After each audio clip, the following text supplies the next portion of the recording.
கோவையில் சட்டவிரோதமாக டாஸ்மாக் பாரில் கள்ளச்சந்தையில் மது விற்பனை. செல்போன் வீடியோ காட்சிகள் சமூக வலைதளங்களில் வைரல்.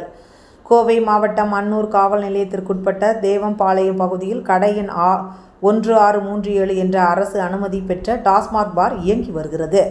அரசு அனுமதித்த நேரம் முடிந்த பிறகு அனுமதியின்றி பார் இரவு 10 மணிக்கு மேல் அடுத்த நாள் பிற்பகல் 12 மணி வரை கள்ளச்சந்தையில் சட்டவிரோதமாக மது விற்பனை நடைபெற்று வருகிறது. இதுகுறித்து இப்பகுதி பொதுமக்கள் பலமுறை புகார் அளித்தும் தொடர்ந்து அப்பகுதியில் சட்டவிரோதமாக கள்ளச்சந்தையில் மதுபானங்களை விற்பனை செய்து வருகின்றனர். இதனால் அந்த பகுதியில் இருக்கும் மக்கள் பெரும் பாதிப்படைந்து வருகின்றனர். வேலைக்கு செல்லும் நபர்கள் காலையிலேயே மது அருந்திவிட்டு சரியாக வேலைக்கு செல்வதில்லை. இதனால் அந்த குடும்பத்திற்கு பெரும் இழப்பு ஏற்படுகிறது. இப்பொழுது வரை அப்பகுதியில் கள்ளச்சந்தையில் மதுபான விற்பனை நடந்து கொண்டுள்ளது.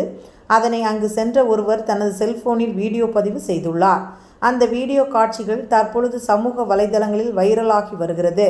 மேலும் இது குறித்து உரிய விசாரணை நடத்தி அரசு அனுமதித்த நேரத்தை விட கள்ளச்சந்தையில் அதிக விலைக்கு மது விற்பனையை தடுத்து நிறுத்தி நடவடிக்கை எடுக்க வேண்டும் என்பதே அப்பகுதியின் பொதுமக்களின் கோரிக்கையாக உள்ளது.